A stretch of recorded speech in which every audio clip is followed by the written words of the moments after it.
పేరు మున్ని. నేను MNR English medium స్కూల్లో హిందీ టీచర్గా వర్క్ చేస్తున్నాను. గత 9 ఇయర్స్గా వర్క్ చేస్తున్నాను ఇక్కడ చుట్టుపక్కల పిల్లలంతా పేద పిల్లలు, వాళ్ళ తల్లిదండ్రులు కూడా కూలి పనులు చేసుకునే వాళ్ళే.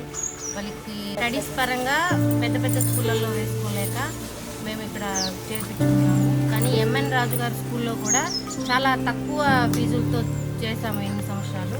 ఇప్పుడు పావై ఫౌండేషన్ తరఫున వాళ్ళకు కావలసిన సౌకర్యాలు కల్పిస్తారని కోరుకుంటున్నాను.